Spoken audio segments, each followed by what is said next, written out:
welcome back to Bundall Fitness Legends, episode 4. Joined this week by the one and only now, Shane Warne. How are you, mate? Yeah, I'm good. I'm really good. Happy I'm the one and only. Finally. Well, I'm not that happy. It means something bad happened to someone else. But no, I'm good, man. Really good. Excited. Growing up, were you a big cricket fan? I wasn't actually a massive cricket fan. I became a cricket fan. Loved cricket for a while.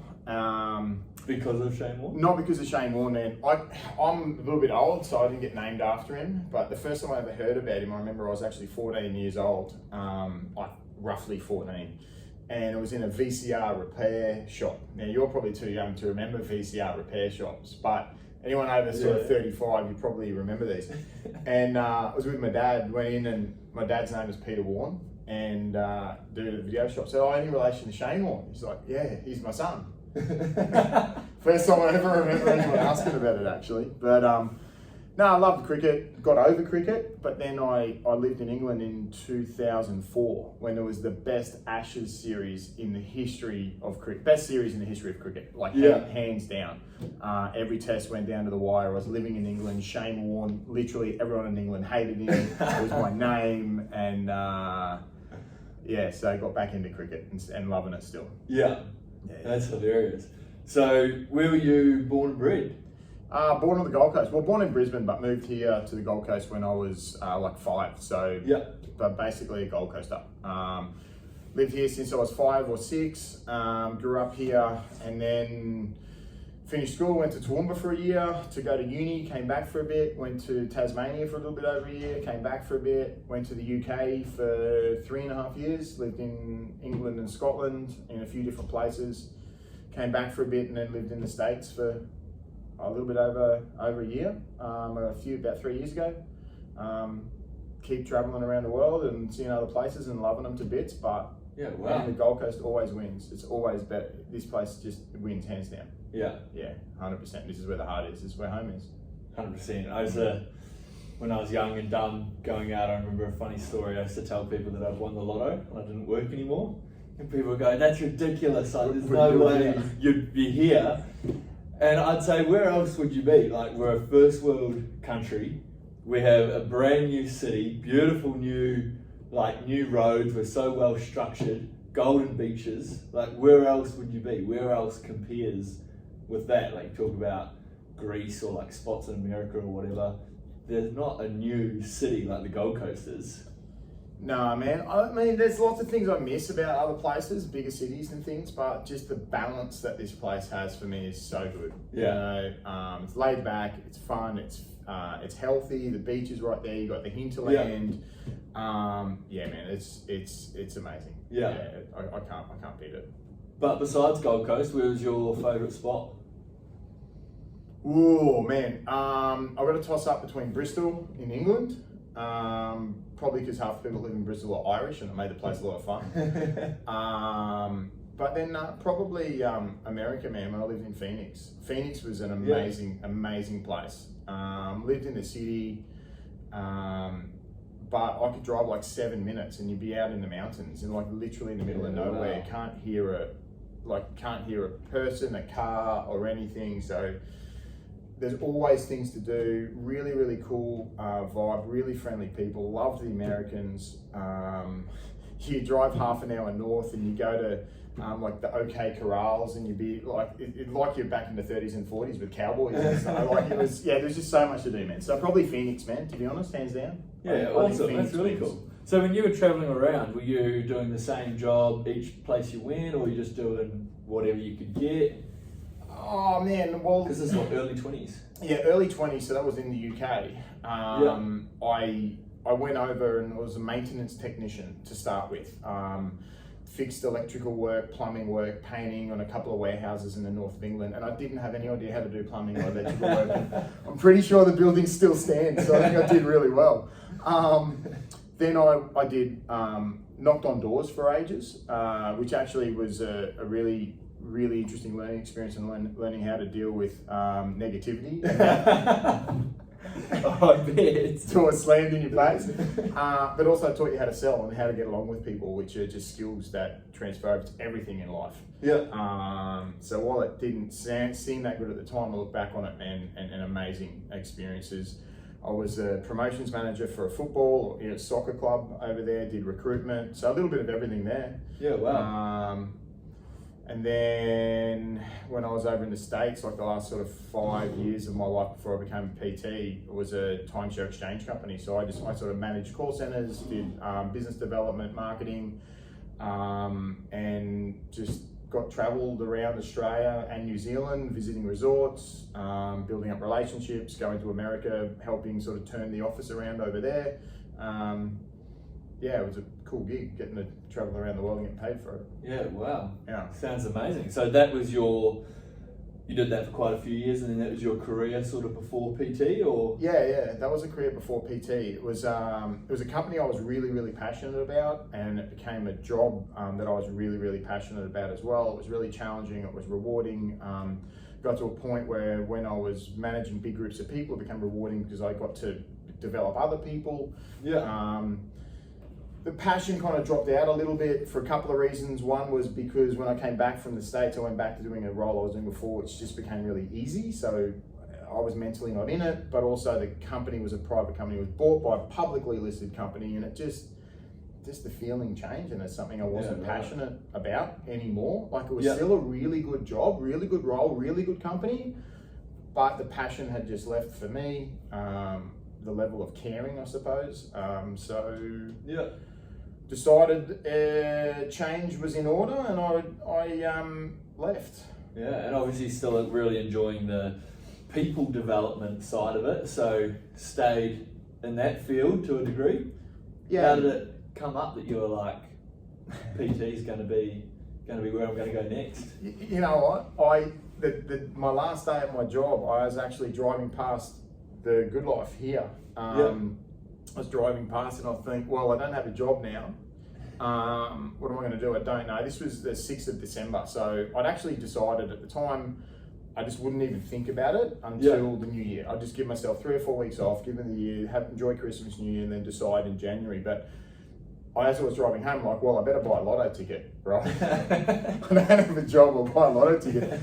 And then, as we all do when we buy a lotto ticket, I was like, well, what am I going to do if I win the lotto? Yeah, like, the money's always already spent before you even win. So I'm like, right, I'm going to win 20 million. I don't have to work anymore because I can invest it, What would I do with my time?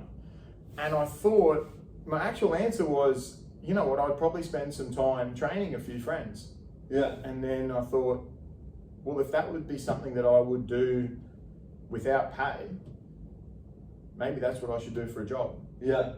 And that's literally where the thought process started. But yeah, man, the two things probably the one thing I was most passionate about was health, fitness, and how health and fitness affects longevity and quality of life were the things I was really passionate about.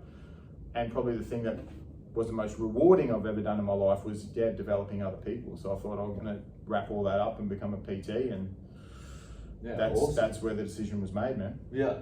So when you talk about training a couple of your friends for free and stuff like that, Keita is still one of your clients now. She was one of your first clients back in the day? Yeah, so I started the course of a PT course at NHFA. I was like 2020, early Feb.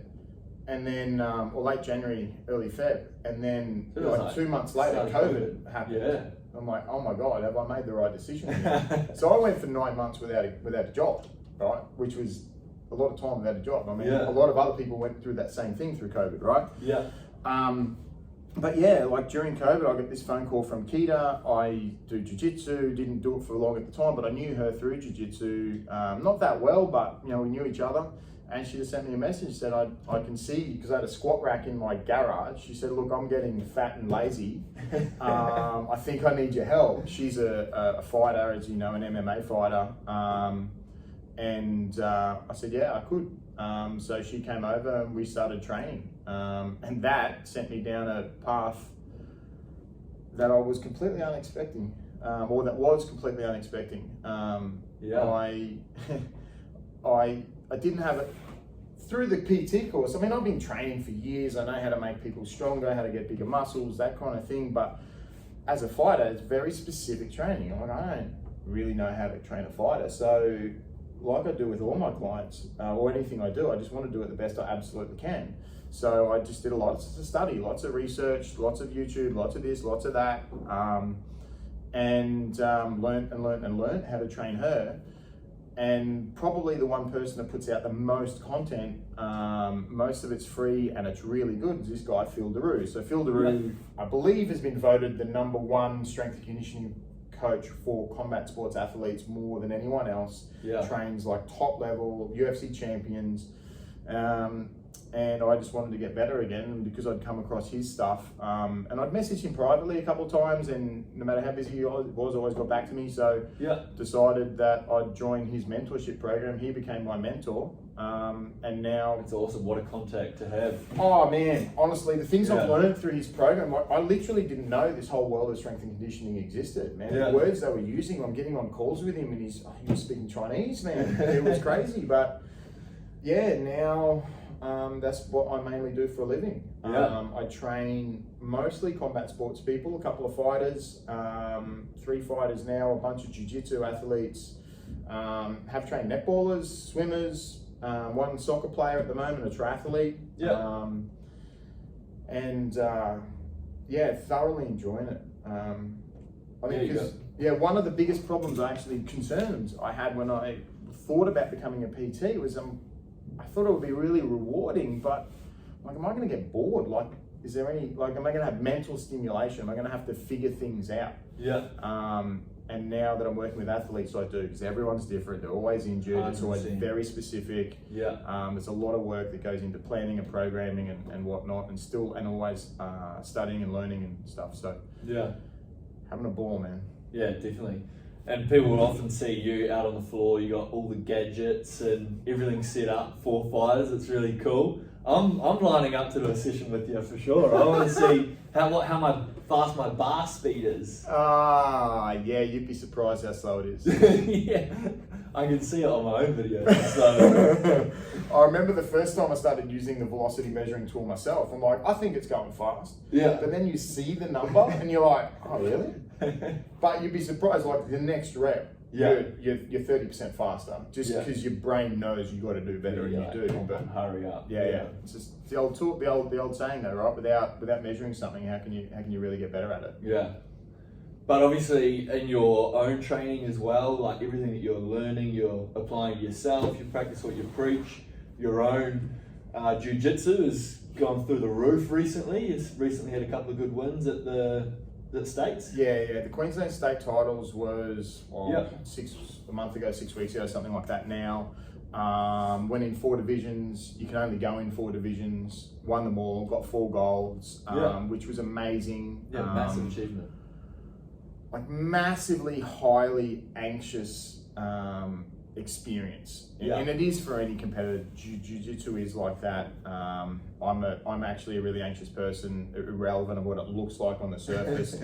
But yeah, like through the training that I've done, like the learning with Phil and literally being able to put program and training together equal to the top level of strength and conditioning coaches out there, I do the same thing for myself. So man, I go back 3 years ago before I became a PT, and my body was sort of broken. I had a partially torn patella tendon. I got a cracked vertebrae in the middle of my spine. My neck's all messed up from being run over by a car. 2006. Absolutely wasn't allowed to do jiu-jitsu. Multiple doctors have told me I can't.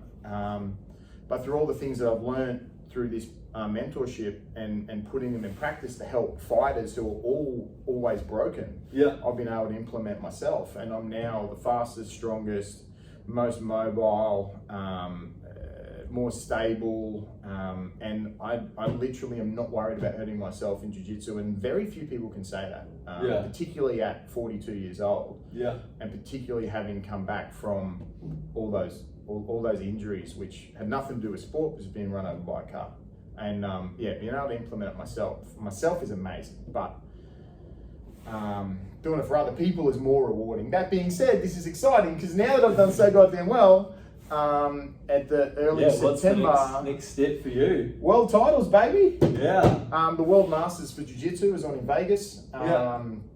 1st, 2nd and 3rd of September. So I'm contemplating going there. I'm actually just drumming up some sponsorship for it at the moment. Let's go over there and compete on the world stage, which, man, if someone had said that to me 2 years ago, I wouldn't have even laughed. Like, I wouldn't have even warranted a laugh. Like, it just wouldn't have been said. Like, it's crazy. But now I can, and I'm really looking forward to it. And then after that, I'm going to go work in Phil's gym in Florida. I think it's in Boca at the moment, but it's moving to Deerfield Beach, and literally train UFC fighters, top level, like UFC champions, and just learn and be a sponge and learn as much as I can while I'm over there, and then come back and just be a better version of me, man. Yeah. And how crazy is that, the amount of doors that have opened for you in the past couple of years?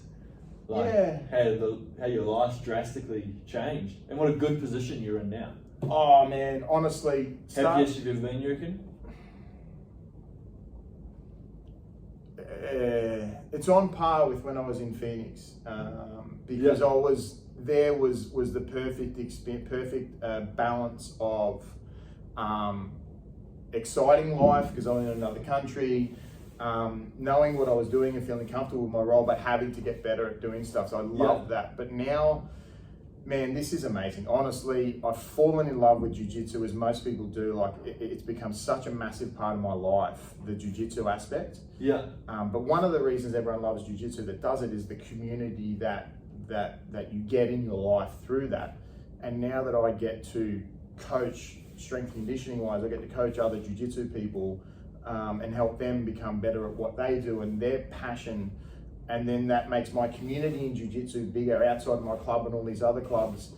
Yeah, man, when I, like, at the state titles, I got like 4 golds, but every single person that I coach, from a strength and conditioning perspective, all got golds. Yeah. And man, it was the most heartwarming thing, possibly the most heartwarming thing that's ever happened to me in my life. Like, I felt like, I don't have kids, I felt like that's what it would be like having kids, like just caring so much more about what happened with other people. And 100%. so being able to have all my passions also sort of collide, I think I'm almost starting to tear up talking about it. So maybe it is the happiest I've been. But yeah, man, like, honestly, and it all happened in a couple of years. Crazy fast journey.